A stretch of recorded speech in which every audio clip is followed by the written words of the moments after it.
चला मैं था अपनी राह पर, खुद की मंजिल पाने को।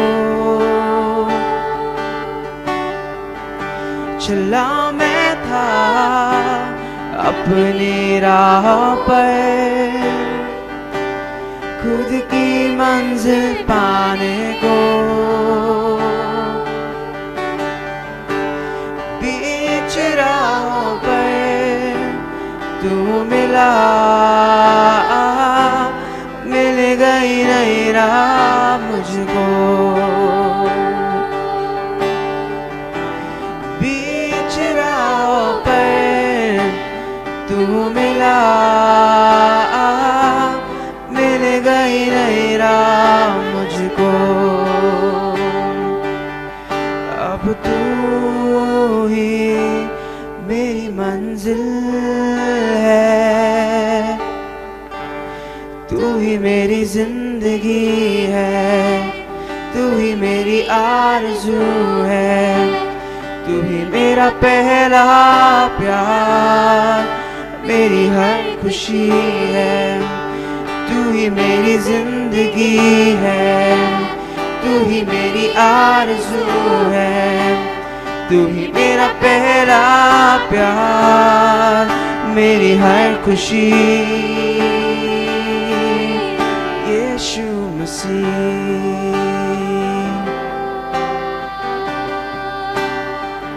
यीशु मसीह।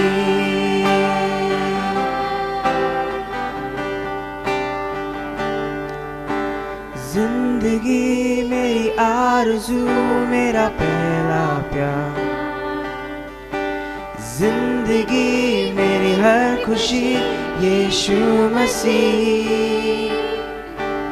जिंदगी मेरी आरज़ू, मेरा पहला प्यार, जिंदगी मेरी हर खुशी, यीशु मसीह। जिंदगी मेरी आरज़ू, मेरा पहला प्यार, जिंदगी मेरी हर खुशी, यीशु मसीह। जिंदगी जिंदगी मेरी आरज़ू, मेरा पहला प्यार, जिंदगी मेरी हर खुशी, यीशु मसीह। तू ही मेरी जिंदगी है, तू ही मेरी आरज़ू है, मेरा पहला प्यार, मेरी हर खुशी है। तू ही मेरी जिंदगी है, तू ही मेरी आरज़ू है, मेरा पहला प्यार, मेरी हर खुशी, यीशु मसीह।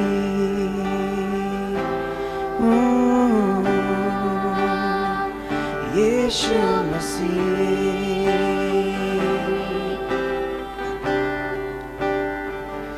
यीशु मसीह।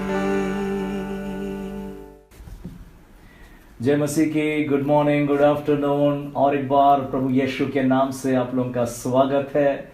बिल्डिंग स्ट्रॉन्ग फैमिलीज, हम इसी विषय को इस टीवी माध्यम के द्वारा हम ले रहे हैं और हमारी प्रार्थना प्रयास यही है, प्रभु के वचन के द्वारा आपका घर परिवार दृढ़ हो सके, मजबूत हो सके। परमेश्वर ये जो हमारे घर को और जीवन को बढ़ाता और बनाता है ना, हम परमेश्वर का धन्यवाद देते हैं। प्रार्थना के द्वारा ना बहुतों के जीवन में सुधार हो गया ना, चंगाई मिली, छुटकारा मिला है और इतनी सारी गवाहियां जो हमें आई है, परमेश्वर का हम धन्यवाद देते। ये कार्य परमेश्वर का ही है ना। आप लोग का भी धन्यवाद जिन्होंने अपने हाथ बढ़ाया है ना, इस प्रोग्राम को स्पॉन्सर भी करने के लिए। परमेश्वर आप सभी को बहुत ऐसे आशीष दे। हमारी इच्छा यही है ना, इंटरनेट को और टीवी को हम लोग प्रभु के वचन से हम भर देने पाए ना, और ये सुंदर माध्यम परमेश्वर ने बनाया कि वचन के द्वारा ना हम परिवारों को दृढ़ कर सके। Building strong families. और आज का विषय जो है वो लास्ट वाला एपिसोड अगर आपने देखा, उसी कंटिन्यूएशन है, marriage home to marry, marriage, home to marry part 2, ये भाग 2 रहेगा।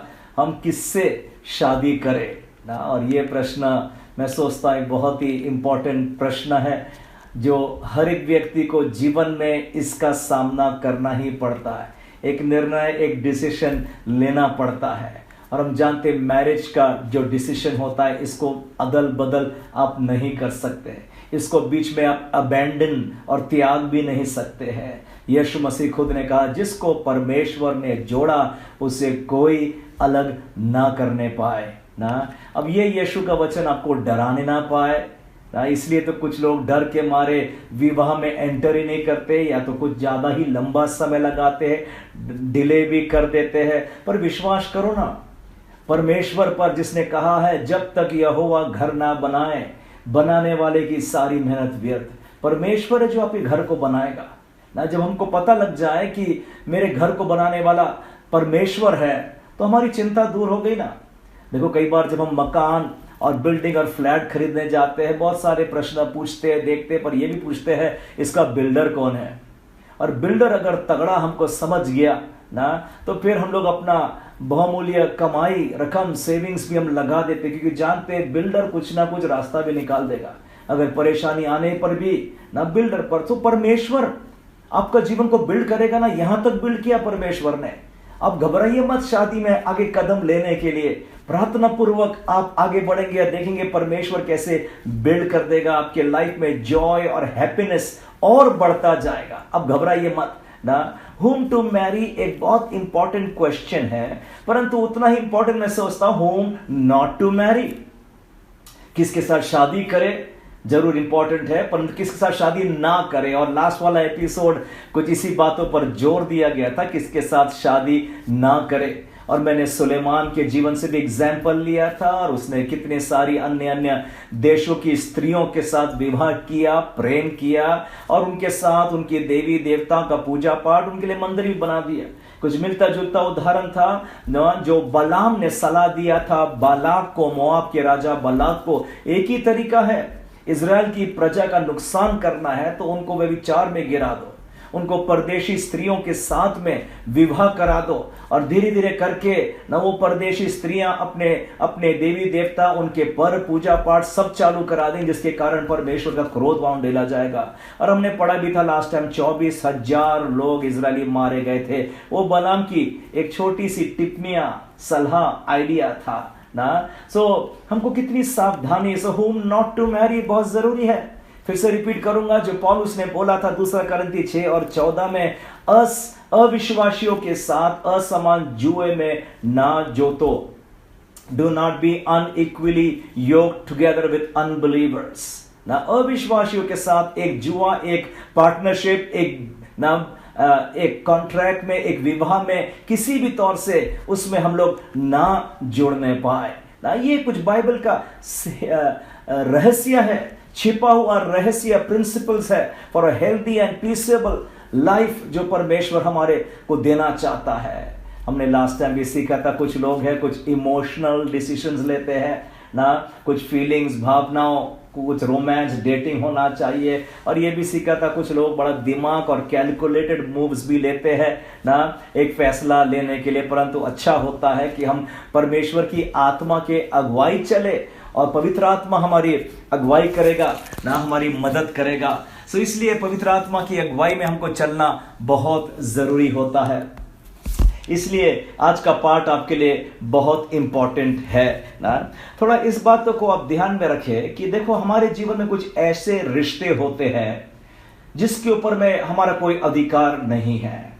एक भाई और बहन का रिश्ता, एक परिवार में एक भाई और बहन है, आपने थोड़ी ना पसंद किया कौन आपका भाई होना चाहिए, कौन आपका बहन होना चाहिए। आपने इस बातों का भी चुनाव नहीं किया कि आपके मां कौन होना चाहिए और बाप कौन होना चाहिए। कुछ रिश्ते हमारे लाइफ में परमेश्वर ने ठहराया है और हमने सिर्फ उसको स्वीकार किया है ना। एक परिवार, एक व्यक्ति के जीवन में कितने सारे रिश्तेदार होते हैं। ये हमारे लिए अच्छा ही होगा कि उन सारे रिश्तेदारों के साथ हम घुल मिल जाए, उनसे प्रेम करें, उनके लिए प्रार्थना करें ना। नफरत करेंगे तो आपका ही नुकसान होते जाएगा ना। देखिएगा जब एक व्यक्ति की जब शादी होती है और कुछ 2-3 साल शादी के बाद पति पत्नी अप्रयास प्रयत्न प्रार्थना चालू कर देते हैं, प्रभु अच्छी संतान दे। कुछ पति पत्नी स्पेसिफिक प्रेयर भी करते, एक लड़का दे या लड़की दे दे मुझको परमेश्वर प्रभु जी।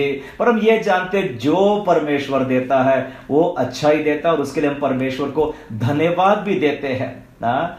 कुछ लोग होते हैं ऐसे जो प्रभु ने दिया उसको स्वीकार नहीं करते, नफरत करते, गाली भी देते हैं, रिजेक्ट भी करते। मैं नहीं सोचता परमेश्वर ऐसे लोगों के साथ में खुश होगा। देखो, परिवार ये परमेश्वर की रचना और योजना है। जैसे कि कलीसिया भी, चर्च भी, परमेश्वर ने कहा मैं अपनी कलीसिया को बनाऊंगा, I will build my church ना। और प्रेरितों काम 2:47 में लिखा है कि वो प्रभु प्रतिदिन तारण पाने वाले को कलीसिया में मिलाता जाता था।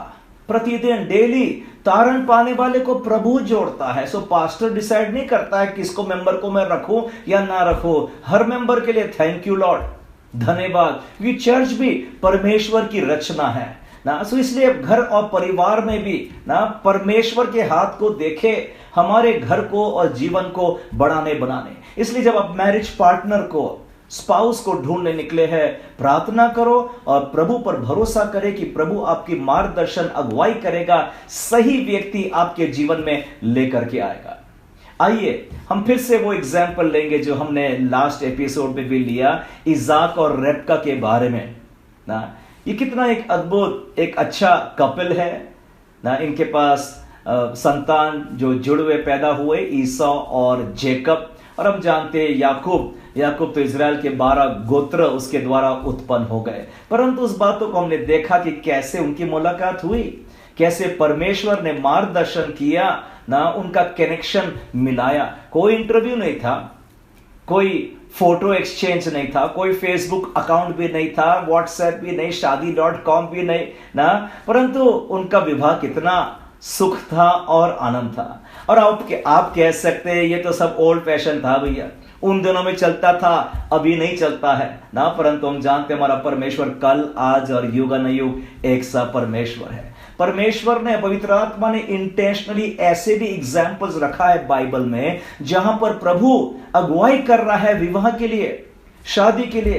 परमेश्वर ने इंतजाम किया इजाक और रेबका का। परमेश्वर ने आदम के लिए हवा तैयार करके ईव को लेकर के आया। परमेश्वर ने याकूब की मदद किया कि वो अपने अंकल के घर में गया और वहां राहेल को उसने पाया। परमेश्वर ने मरियम, जिसके द्वारा यीशु मसीह का जन्म हुआ, उसके हस्बैंड यूसुफ से बातचीत किया जब इनकी ब्याह शादी नहीं हुई थी ना। और यूसुफ ने एक पॉइंट पर यह आ गया था, भैया मेरे को ये लड़की नहीं होना, इसके अंदर तो पवित्र आत्मा के द्वारा गर्भवती हो गई, मुझे नहीं समझ में आ रहा। और उस रात तो छोड़ने ही वाला था उसको, परंतु परमेश्वर ने अपने दूत भेज करके भी यूसुफ से बातचीत किया, हे यूसुफ ना, मरियम को अपनी पत्नी होने से तू मत डर, क्योंकि जो उसके अंदर हुआ वो पवित्र आत्मा के द्वारा हुआ ना। सो हम देख रहे हैं all through out the Bible कैसे परमेश्वर ने अपने लोगों को मैरिज की बातों में अगुवाई किया, कनेक्शन लाया, मिलाया ना। परमेश्वर आज भी आपकी अगुवाई करेगा ना, आपकी मदद करेगा ना। जब आप प्रार्थना कर रहे हैं ना, परमेश्वर आपको राइट कनेक्शन लेकर के आता है। परंतु आपको समझना है जो परमेश्वर के गाइडेंस के तरीके होते हैं, कैसे परमेश्वर अलौकिक रीति से आपकी अगुवाई करता है। देखिएगा, पुराने नियम में ओल्ड टेस्टामेंट में परमेश्वर ने अगुवाई किया, परंतु कुछ फर्क था।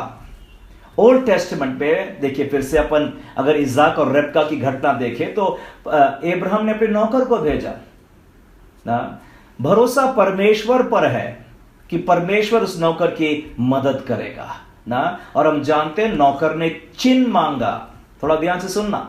और वो चिन्ह हम जानते हैं, प्रभु वो लड़की भेज जो मुझे पानी पिलाए, मेरे 10 ऊंट को भी पानी पिलाए। और जैसा उसने शायद अगर आमीन बोला होगा, और आमीन बोलते साथ ही सामने खड़ी हो गई ना रेबका, और वो तैयार हो गई ना कि मैं तो आपको भी पानी पिलाऊंगी और आपके 10 ऊंट को भी पानी। इमीडिएट कंफर्मेशन कि यही लड़की है ना जो परमेश्वर ने इजाक के लिए रखा है ना।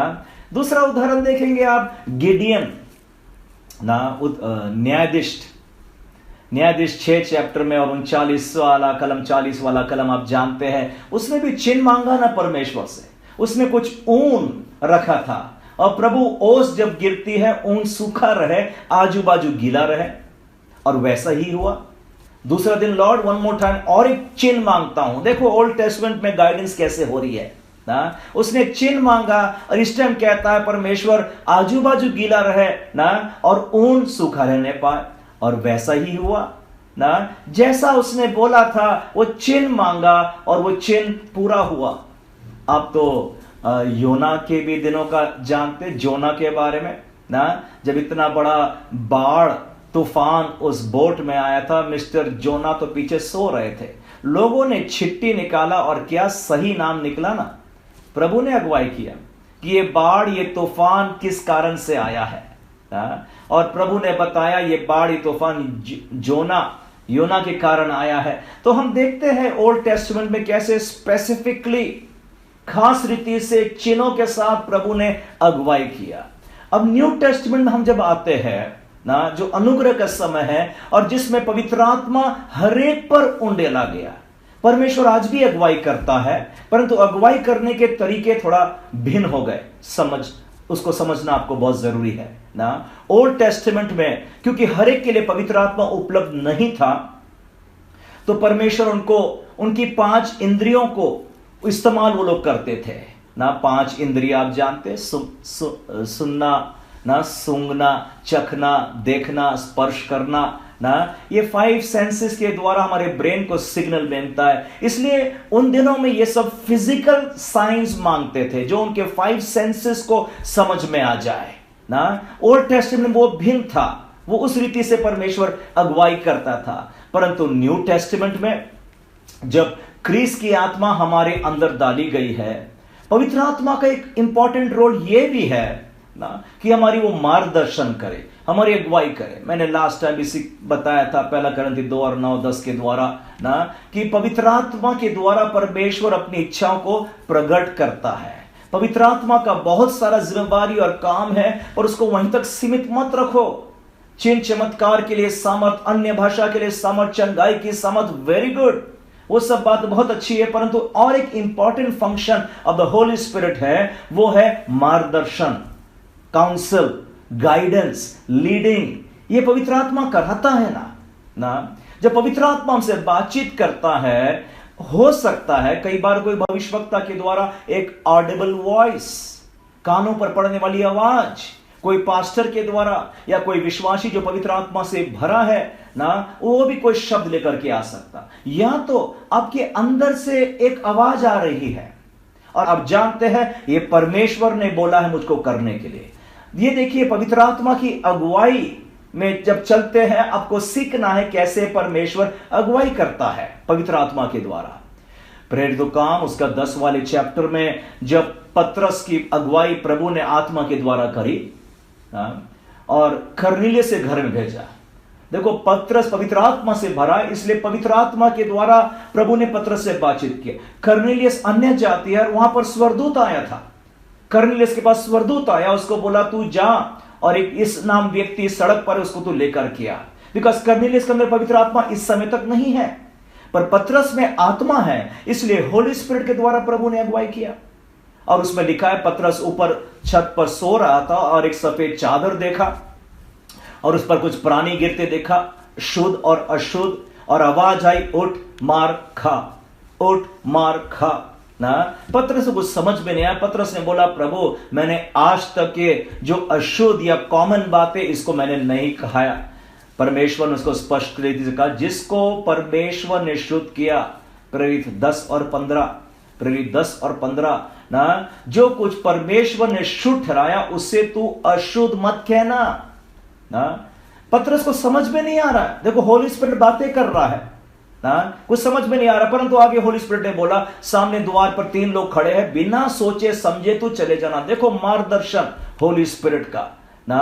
और पतरस वहां कर्नेलियस से घर में गया और हम जानते हैं आगे तो होली स्पिरिट उंडेला गया और वो बपतिस्मा भी ले लिया। और एक उदाहरण अगर हम देखते हैं तो प्रेरित 16 चैप्टर में जब परमेश्वर ने आत्मा के द्वारा पौलुस की अगुवाई किया मैकेडोनिया जाने के लिए। ना। वहां भी उसको दर्शन में एक आदमी बुला रहा है, दर्शन, सपना हो रहा, दर्शन हो रहा ना, आओ आकर हमारी मदद करो। और पौलुस वहां पहुंच गया। हालांकि वहां पर कितना सताव उस पर हुआ, मारपीट हुआ, जेल में भी जाना पड़ा, परंतु वहां जेलर का परिवार उद्धार पाया ना। आत्मा की अगुवाई समझो, होली स्पिरिट के द्वारा आज भी पवित्र आत्मा हमारी अगुवाई करता है ना। पवित्र आत्मा जब बातचीत करता है, कोई सपना के द्वारा बोल सकता है, कोई दर्शन के द्वारा, कोई प्रॉफिटिक वॉइस, कोई भविष्यवक्ता के द्वारा, या अंदर से एक आवाज आप सुन रहे हैं। ऑडिबल नहीं होगा, कानों पर नहीं गिर रहा, पर आत्मिक कानों में आपको सुनाई आ रही है। ये जो अंदर की आवाज है ना, कई बार लोग इसको समझ नहीं सकते हैं, कई बार कंफ्यूज भी हो जाते हैं ना। कई बार उनकी भावना के द्वारा, उनके सोल ना, उनके इमोशंस, उनके फीलिंग के द्वारा, क्योंकि अगले व्यक्ति से बहुत प्रेम करते तो अंदर से आवाज आ रही, शादी कर ले उसके साथ। पर जरूरी नहीं है वो आत्मा की आवाज होगी, वो प्राण की आवाज हो सकती है, सोल के द्वारा, इमोशन के द्वारा। लोग कई बार फर्क नहीं कर सकते उसमें। हम लोग जो लाइफ क्रिश्चियन यूनिवर्सिटी की कोर्सेज चलाते हैं ना, और इसमें बहुत अच्छा कोर्स 3rd ईयर में आता है, डिवाइन गाइडेंस, अलौकिक अगुवाई। उसमें डॉक्टर केनेथ हेगिंस की किताब है, how to be led by the spirit, कैसे आत्मा की अगुवाई में चलना। ये पूरा 12 घंटे कोर्स है, बहुत जोरदार लाइफ चेंजिंग कोर्सेज ना इस लाइफ क्रिश्चियन यूनिवर्सिटी में है। अभी तो हमारे पास 15 कैंपस देश भर में जगह जगह पाए जाते हैं। मैं उसका डायरेक्टर फॉर इंडिया ऑपरेशंस हूं, और बहुत अच्छे कोर्सेज है ना। अगर आप इंटरेस्टेड है, आप संपर्क कर सकते हैं ना। पर उसमें भी कैसे ना परमेश्वर हमारी आत्मा के द्वारा अगुवाई करता, वो हम सीखते हैं ना। ये कई बार लोग इसका फर्क नहीं समझ सकते हैं, और वो सोचते आत्मा ने बोला, और उनको धोखा हो जाता है ना, और परेशानी उनके लाइफ में आ जाती है ना। हमें बहुत जरूरी है, अभी आत्मा मुझको जो भी तरीके से बातचीत करे, चलो भविष्यवाणी के द्वारा, चलो सपना, दर्शन या इनर वॉइस के द्वारा भी मुझे बातचीत करे ना। इस बात को थोड़ा ध्यान में रखना ना, कि 2 और 3 लोगों के साथ में वो कंफर्म करना हमें बहुत जरूरी है। नीति वचन 24 और 6 में भी लिखा है, नीति वचन 24 और 6, इसलिए जब तू युद्ध करे तो युक्ति के साथ करना, विजय बहुत से मंत्रियों के द्वारा प्राप्त होती है। In the multitude of counsellors there is safety ना। विजय बहुत से सलाहकारों के द्वारा उसमें प्राप्त होती है ना। तो हमको काउंसलर्स होना बहुत जरूरी है। एक प्रॉफिटिक वॉइस सुनकर आप भाग मत जाना, एक सपना देखा, दर्शन देखा नहीं ना। वचन में भी कहता है, मत्ती 18 चैप्टर और 16 कलम में, मत्ती 18 चैप्टर और 16 कलम में ना, कहता है कि हर एक बात 2 या 3 गवाहों के मुंह से ठहराई जाए ना। Out of the mouth of 2 and 3 witnesses, God confirm करता है वर्ड को ना। अगर आपने न्यू टेस्टमेंट में भी देखा, मरियम के पास गैब्रियल के साथ में ना दर्शन हुआ, बातचीत हुआ, विजिटेशन हुआ। मरियम ने सारी बातें सुनी, पर उसके बाद वो इलिशिबा के घर भागी। इलिशिबा के पास जैसी जाती है, सलाम, प्रेज द लॉर्ड बोला होगा, एकाएक इलिशिबा आत्मा से भर गए, और उसके अंदर जो पेट का फल यूहन्ना बपतिस्मा दे उछलने लगा। और इलिशिबा कहने लगी, ये कैसे हो सकता है कि मेरे परमेश्वर की मां मेरे पास। जैसी मरियम ने ये बातों को सुना ना, कंफर्मेशन हो गया मरियम को कि ये सचमुच में स्वर्गदूत मेरे पास आया था, ये कोई मैं ऐसा एक खोटा सपना नहीं देख रही थी।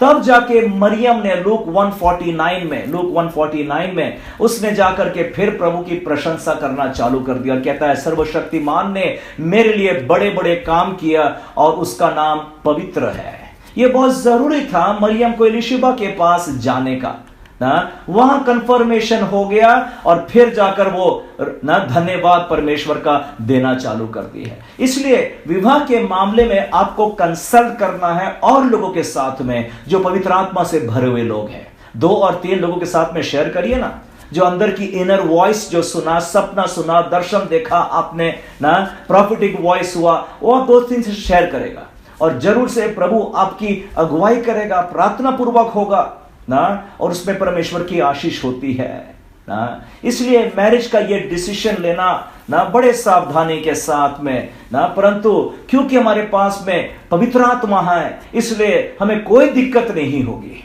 ज्यादा दिमाग मत लगाओ, ज्यादा मत सोचते रहो, होली स्पिरिट का गाइडेंस हो गया, जंप मार दो ना, और वो बिल्डर हमारे घर को बना भी देता है। मैं उनसे भी बातचीत करना चाहता हूं ना, जिन्होंने कुछ जल्दबाजी करके कोई कारणवश ना आपने कोई अन्य जाति के साथ शादी भी कर लिया, अभी बच्चे भी हो गए, अब क्या करें आप? मैं कहता हूं आप निराश मत हो, परेशान मत हो, टेंशन ज्यादा मत लेने पाए ना, प्रार्थना करें, प्रभु के आगे क्षमा मांगे ना, भरोसा करे। प्रभु का वचन कहता है तू विश्वास कर, तू और तेरा घराना निश्चय उद्धार पाएगा ना। उस परमेश्वर पर भरोसा करे और प्रभु मार्ग निकालेगा, रास्ता निकालेगा, आपके घर को रीबिल्ड कर देगा। परंतु ये सोच करके हम लोग कोई अन्य जाति के साथ शादी करने को ना चले जाए। नहीं नहीं, प्रभु बचा लेगा, प्रभु इज ग्रेट माइटी है, सबको सेव कर लेता हूं, मैं अपने लवर से शादी कर लेता हूं ना। सावधानी के साथ मैं उनको बोल रहा हूं जो नहीं समझे थे, जिसको शायद ऐसा संदेश सुनने का मौका भी नहीं मिला था और जल्दबाजी कर दिया, विवाह शादी भी हो गई। मैं नहीं बोल रहा हूं कि छोड़ दो अपनी पत्नी को, त्याग दो, डाइवोर्स ले लो ना, नहीं, नम्र हो जाओ, भरोसा करो ना। बाइबल में लिखा है बुराई को भलाई से जीत लो, अपने पति अपने पत्नी को और ज्यादा प्रेम, गहरा प्रेम से भर दो ना, और परमेश्वर की आत्मा काम करेगी और आपके घर को, जीवन को पूर्ण निर्माण कर देगी। इसलिए whom to marry and whom not to marry, Bible is so clear ना। इसलिए प्रार्थना पूर्वक, कई बार उपवास भी लग रही है ना, घुटनों पर जाओ, होने वाले जो पति और पत्नी है दोनों जन प्रार्थना में जाओ ना, आत्मा की अगुवाई, आत्मा की आवाज आप सुनेंगे ना, और जरूर जब आप हाथ जोड़ेंगे परमेश्वर आपके जीवन को निर्माण कर देगा ना। ये हमारी प्रार्थना है ना, प्रभु आपको हेल्प करे राइट डिसीजन लेने के लिए। Thank you, God bless you. मैं आपके लिए प्रार्थना करना चाहता हूं। प्यारे प्रभु यीशु मसीह, आज एक जवानों के लिए मैं प्रार्थना करता हूं जो भी वो निर्णय लेना चाहते हैं पिता, किससे शादी करे और किससे ना करे। आज पवित्र आत्मा के द्वारा उनकी अगुवाई कर, मार्गदर्शन कर प्रभु। जो आपकी तरफ से ना हो उस दरवाजे को आप बंद कर दीजिए प्रभु, और प्रभु आपकी अगुवाई के अनुसार जो है प्रभु वो सामने आने पाए पिता। आज एक असीम शांति से बरकत देता हूं पिता, प्रभु कोई टेंशन ना होने पाए प्रभु, और आप उनकी मार्गदर्शन करिए कि right spouse, right marriage partner वो अपने लिए लेकर के आने पाए पिता। आपको मैं प्रभु हर एक को आपके हाथों में सौंपता हूं, और आपका अनुग्रह दया आशीष का बना रहे। प्रार्थना यीशु मसीह के नाम से मांगते हैं, आमीन। नीचे दिए गए नंबर पर आप जरूर कॉल करिए, आपको कुछ सलाह होना है, प्रार्थना होना है। अगर आप नागपुर में हैं और अगर आप चर्च ढूंढ रहे हैं और चर्च नहीं जा रहे हैं, यू आर मोस्ट वेलकम। नीचे दिए गए एड्रेस पर आप संपर्क करिएगा और हम आपके लिए प्रार्थना करते चलाएंगे। Thank you, God bless you.